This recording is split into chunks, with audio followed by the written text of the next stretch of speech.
All India Majlis-e-Ittehadul मुस्लिमीन यानी AIMIM के अध्यक्ष असदुद्दीन ओवैसी ने फलस्तीन का समर्थन करते हुए कहा कि इस समय देश में इजराइल का समर्थन करने वालों की तादाद बढ़ गई है। तेलंगाना के जाहिराबाद में चुनावी रैली को संबोधित करते हुए AIMIM सांसद ने कहा कि आज हमारी आंखों में आंसू हैं, हम आज तकलीफ में हैं, लेकिन हमें उम्मीद है कि हमारी तकलीफ जल्द ही दूर होगी क्योंकि अल्लाह हमेशा तकलीफ में रहने वाले इंसानों का साथ देता है।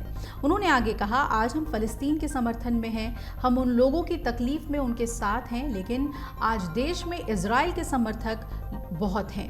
नेतन्याहू के शागिर्द अब भारत में आ गए हैं, लेकिन वो लोग भी मुल्जिमों का साथ दे रहे हैं। इस दौरान AIMIM प्रमुख ने कांग्रेस पर जमकर हमला बोला और कहा, कांग्रेस बोलती है कि असदुद्दीन ओवैसी बीजेपी की बी टीम है, ये हमें हराने के लिए बीजेपी की तरफ से लड़ती है।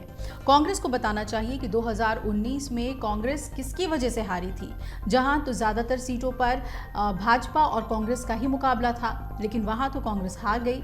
आज तेलंगाना में कांग्रेस के नेता RSS से आ रहे हैं। इससे पहले साइकिल का हाथ थामा और उसे पंचर कर दिया और अब ये हाथ के साथ हैं और अब उसे भी खत्म कर देंगे। उन्होंने बोला था कि हम हर विधानसभा में मंदिर बनाएंगे। RSS ने इन्हें प्लांट किया है। आपको बता दें कि ओवैसी ने जातिगत सर्वे को लेकर बीजेपी पर निशाना साधा और कहा कि आज अमित शाह तेलंगाना में थे और उन्होंने एक जुमला दिया कि हम पिछड़ी जाति का मुख्यमंत्री बनाएंगे, लेकिन जब जातिगत सर्वे की बात आती है तो भाजपा उस पर चुप्पी साध लेती है। ये बस बीजेपी का जुमला है। जब बीजेपी संसद में महिला आरक्षण बिल लाई थी, तब हमारी पार्टी के सांसद ने ही उसमें पिछड़ी और मुस्लिम महिलाओं के आरक्षण की बात की थी, लेकिन उस समय किसी भी पार्टी ने हमारा साथ नहीं दिया। उन्होंने कहा कि अगर मैं किसी के साथ मिला हुआ हूं तो वो गरीबों के साथ मिला हुआ हूं।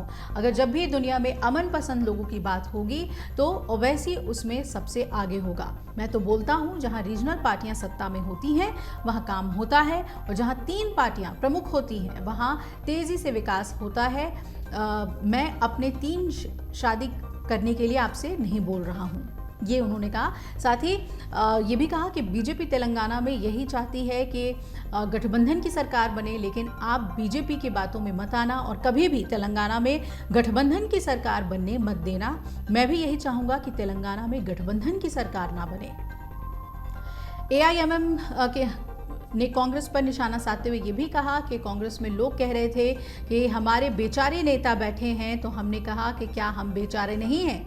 3-4 घंटे वेटिंग चली और 400 वोट एक तरफ और हमारे 2 वोट एक तरफ। इसमें स्पष्ट हो गया कि बीजेपी और कांग्रेस एक ही तरफ है। 84 में इंदिरा गांधी का कत्ल हुआ तो उसके बाद सिखों के खून से होली नहीं खेली गई थी। वो किसके ज़माने में हुआ था? क्या बूटा सिंह ने शिलान्यास नहीं किया था और उनके पिता PM नहीं थे? ये तमाम बातें उन्होंने निशाना साधते हुए कांग्रेस पर कही। अमर उजाला अब आपके टीवी पर भी।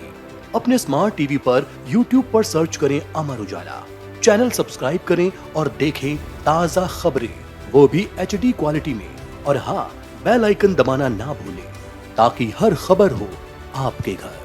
अमर उजाला, निष्पक्ष, निर्भीक, निरंतर।